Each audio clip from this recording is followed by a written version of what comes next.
হযরত আনাস রাদিয়াল্লাহু তাআলা আনহু চিন্তা করলেন যে হয়তো রাসূল সাল্লাল্লাহু আলাইহি ওয়াসাল্লাম রুকুতে চলে যাবে, না তিনি রুকুতে যান নাই। এরপরে তিনি আবার সূরা আলে ইমরান শুরু করলেন। হযরত আনাস রাদিয়াল্লাহু তাআলা চিন্তা করলেন হয়তো আলে ইমরান শেষে তিনি রুকুতে চলে যাবে, শেষ করেন নাই। এরপরে আবার তিনি সূরা নিসা শুরু করলেন। আনাস রাদিয়াল্লাহু তাআলা চিন্তা করলেন হয়তো তিনি এবারে রুকুতে চলে যাবেন। আমি আর দাঁড়াতে পারতেছি না আনাস, আমি যুবক ছেলে হয়ে আমি বসে গেছি। কিন্তু রাসূলুল্লাহ সাল্লাল্লাহু আলাইহি ওয়াসাল্লাম দাঁড়িয়ে দাঁড়িয়ে নামাজ আদায় করতেছেন, কিন্তু সূরা নিসার পরও তিনি রুকুতে যান নাই। এরপরে সূরা মাইদা শেষ করে তিনি রুকুতে গেলেন। দীর্ঘ 1000 আয়াত তিনি এক রাকাতের মধ্যে তিনি শেষ করলেন। সুবহানাল্লাহ। তাহলে তার নামাজ কেমন নামাজ ছিল, আর আমাদের নামাজ কেমন নামাজ? এই রাসূলুল্লাহ সাল্লাল্লাহু আলাইহি ওয়াসাল্লাম যখন তাহাজ্জুদের নামাজ আদায় করতেন, তিনি তাহাজ্জুদের নামাজে এইভাবে লম্বা দাঁড়িয়ে দাঁড়িয়ে কিরাত পড়তে পড়তে ওনার পা ফুলে মোটা হয়ে যেত, মাঝে মধ্যে ওনার পা থেকে রস বের হয়ে যেত। মা আয়েশা রাদিয়াল্লাহু তাআলা আনহা বলতেছেন যে তিনি যখন সিজদায় যেতেন আমি ভয় করতাম মাঝে মধ্যে উনি কি জীবিত আছে নাকি সিজদায় দুনিয়া থেকে চলে গেছেন। এটা নিয়ে আমি মাঝে মধ্যে ওনার পায়ের মধ্যে একটু কি দিতাম, ঠুকা দিয়ে দেখতাম উনি জীবিত না মৃত। সুবহানাল্লাহ। আমি রাসূলুল্লাহ সাল্লাল্লাহু আলাইহি ওয়াসাল্লাম থেকে জিজ্ঞেস করেছিলাম, হে রাসূলুল্লাহ সাল্লাল্লাহু আলাইহি ওয়াসাল্লাম, আল্লাহ তাআলা আপনার জীবনের সমস্ত গুনাহ মাফ করে দিয়েছেন, আপনি হলেন সাইয়্যিদুল মুরসালিন, আপনি হলেন সর্বশ্রেষ্ঠ নবী এবং রাসূল, আপনি হলেন শফিউল মুজনিবিন, আপনি কিয়ামতের দিন আল্লাহর দরবারে সুপারিশ করবেন, আপনি যেদিন কোনো নবী রাসূল সুপারিশ করার সাহস করবে না। সুতরাং আল্লাহ তাআলা আপনাকে এত কিছু করা সত্ত্বেও কি দরকার আছে আপনি যে দাঁড়িয়ে দাঁড়িয়ে দীর্ঘ নামাজ পড়তে পড়তে পা পুলিয়ে পেরবেন এবং আপনার পায়ে দিয়ে রস বের হয়ে যাবে?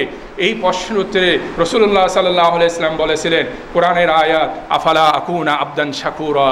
হে আয়েশা, তুমি মনে করছো আল্লাহ আমাকে এত নিয়ামত দান করেছেন, আল্লাহ আমাকে সর্বশেষ আমাকে প্রেরণ করেছেন, কিন্তু আমাকে সাইয়্যিদুল মুরসালিন হিসেবে প্রেরণ করেছেন, আমাকে বিশ্বনবী হিসেবে প্রেরণ করেছেন, আমাকে আল্লাহ তাআলা সরাসরি মেরাজে গিয়ে কথা বলার সুযোগ দান করেছেন। কতগুলা আল্লাহ তাআলা আমাদেরকে হাসরের ময়দানে সুপারিশ করার সুযোগ দান করবেন এবং সর্বপ্রথম জান্নাত আমাকে দ্বারা উদ্বোধন করার সুযোগ দান করবেন এবং বিনা হিসাবে 70,000 উম্মতে মুহাম্মাদীকে জান্নাতে নেওয়ার সুযোগ দান করবেন।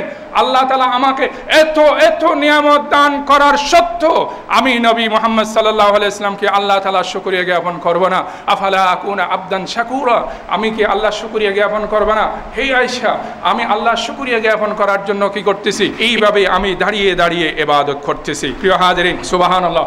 এখন কিভাবে চিন্তা করেন একজন নবী কিভাবে আমাদের জন্য এই আদর্শগুলো রেখে গেছেন। ওনার নামাজ যদি এইরকম হয় তাহলে আমাদের নামাজ কেমন হবে? আমাদের নামাজের অবস্থা যদি একটু করে বলি, যারা মুরব্বী তারা মনে কষ্ট নিয়েন না। বাহির থেকে আমরা হেঁটে বা জকিং করে আমরা আসি, যখন আমাদের মধ্যে একটু হাঁপানি সৃষ্টি হয়ে যায় তখন মসজিদে প্রবেশ করে তাফাস করে আমরা চেয়ারে বসে যাই, চেয়ারে বসে আমরা নামাজ পড়া করি। অথচ বাহির থেকে হেঁটে এসেছি, বাহির থেকে আমি সকালবেলা বিকালবেলা আমি হাঁটাহাঁটি করতে পারি, জকিং করি, কিন্তু এখানে এসে চেয়ারে এসে আমি নামাজ পড়ি। হ্যাঁ, তবে যেই মুসল্লির বিষয়ে বা যেই ব্যক্তির বিষয়ে স্পেশাল মুসলিম অভিজ্ঞ ডাক্তার পরামর্শ দিয়েছেন আপনি এই চেয়ারে বসে ব্যতীত নামাজ পড়া ছাড়া আপনার কোনো গত্যন্তর নাই, এছাড়া ভিন্ন কোনো ব্যক্তি যদি শুধু একটু অশান্তি লাগতেছে, আমার মনটা কেমন জানি ভালো লাগতেছে না আজকে, তাহলে আমি আজকে চেয়ারে বসে বসে নামাজ পড়ি, তাও যদি হয় তাহলে সেটা হবে না। আমাদের অবস্থা হয়ে গেছে আমরা নামাজ কত আরামায়েশের মাধ্যমে আমরা নামাজটা পড়তে পারি সেটাই আমরা সব সময় আমরা চিন্তা করি। একটু যদি বিদ্যুৎ চলে যায়, যদি আপনার জেনারেটর যদি না ছাড়ে, তাহলে আমরা সুযোগ হলে মুয়াজ্জিনকে বকা দিব, ইমাম সাহেবকে কিছু বলবো, আর যদি ফ্যান যদি একটু কম চলে, ওইদিকে ফ্যান চলেছে কেন, আমার এখানে চলতেছে কেন, আমরা এগুলো নিয়ে কথা বলি। কিন্তু আমরা যদি চিন্তা করি রাসূলুল্লাহ সাল্লাল্লাহু আলাইহি ওয়াসাল্লামের নামাজ কেমন ছিল আর আমাদের নামাজ কেমন, তাহলে বোঝা যাচ্ছে উনি নামাজে মজা পেয়েছিলেন। উনি নামাজে কি পেয়েছিলেন? মজা পেয়েছিলেন। ওনার নামাজ ছিল জীবন্ত, ওনার নামাজের মধ্যে প্রাণ ছিল, প্রাণ সত্তা বিদ্যমান ছিল।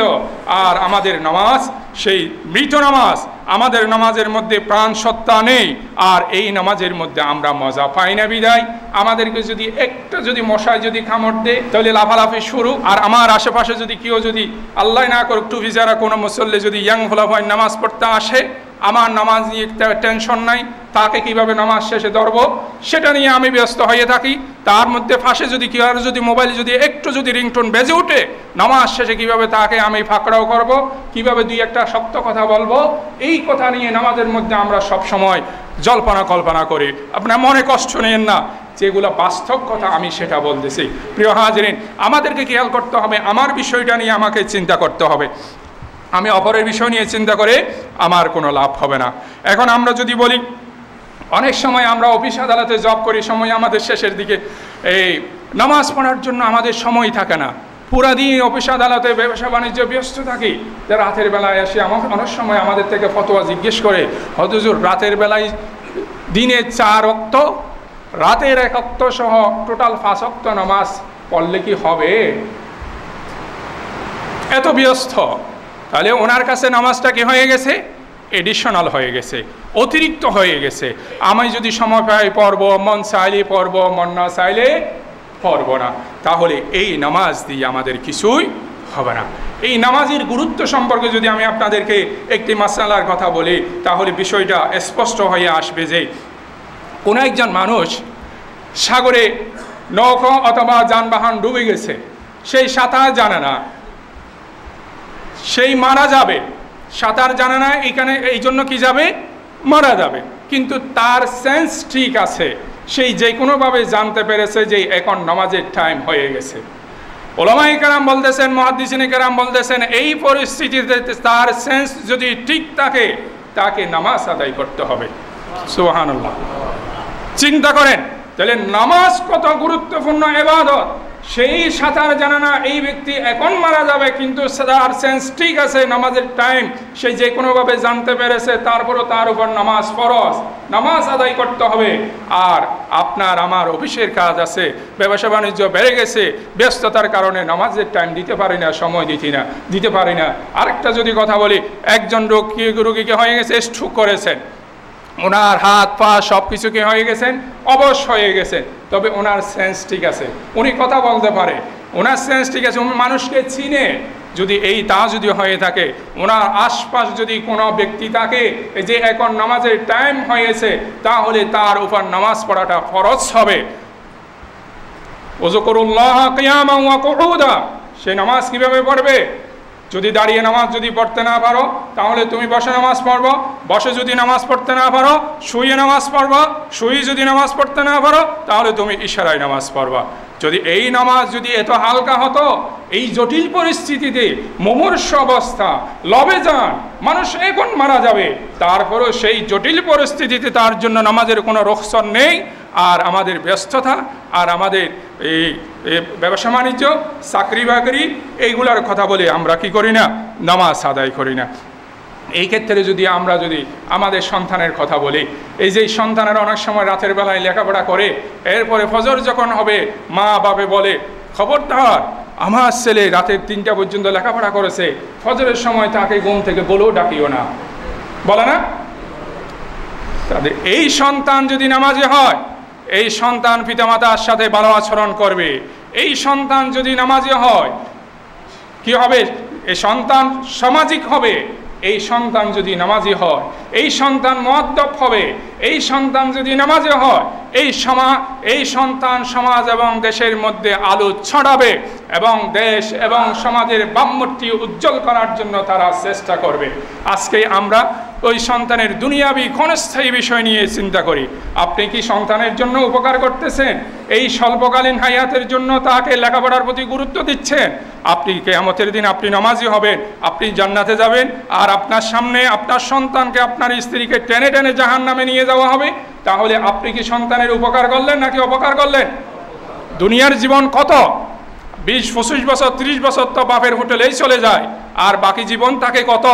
আর 30 বছরের জন্য, 40 বছরের জন্য আপনি তার কেরিয়ার গঠন করার জন্য আপনি তৎপর হয়ে গেছেন। দুনিয়াবি জ্ঞানের জন্য সেই সন্তানের আদব আখলাক, সন্তানের লেখাপড়ার প্রতি আপনার কোনো গুরুত্ব নেই। তাহলে আপনি কি সন্তানের লাভ করেছেন নাকি ক্ষতি করতেছেন? এই জন্য আমাদেরকে এই সন্তানদেরকেও নামাজের প্রতি কী করতে হবে? উদ্বুদ্ধ করতে হবে। প্রিয় হাজিরিন, আমাদের সময় শেষ, আরও আছে ইনশাআল্লাহ। নামাজের এই সলাত নিয়ে আমরা ধারাবাহিকভাবে আলোচনা করব। তো এই সারমর্ম কথা হলো, আল্লাহ তাআলা যেন আমাদের উপর যেইভাবে নামাজটা ফরজ করেছেন, রাসূলুল্লাহ সাল্লাল্লাহু আলাইহি ওয়াসাল্লাম এবং সাহাবায়ে কেরাম যেইভাবে জীবন্ত মনে করে তারা নামাজ আদায় করতেন যেভাবে তারা মনে করতেন আল্লাহ আমার সামনে উপস্থিত আছেন বা আল্লাহ আমাকে দেখতেছেন, সুতরাং আমি কিভাবে নামাজের মধ্যে অবহেলা প্রদর্শন করব, আমি কেন নামাজের মধ্যে আমার হুশু হুদু থাকবে না, আমরা যেন সেভাবে নামাজ আদায় করতে পারি। এইভাবে যখন আমরা একসাথে নামাজ আদায় করতে পারবো, তাহলে কিয়ামতের দিন আমি সহ আপনাদেরকে নিয়ে একসাথে যেন আল্লাহ তাআলা তার বিরাট জান্নাতের মধ্যে আমাদেরকে স্থান দান করে। সবাই বলে আমিন। এই তৌফিক কামনা করে আজকের এই সংক্ষিপ্ত বক্তব্য শেষ করছি। আসসালামু আলাইকুম ওয়া রাহমাতুল্লাহ।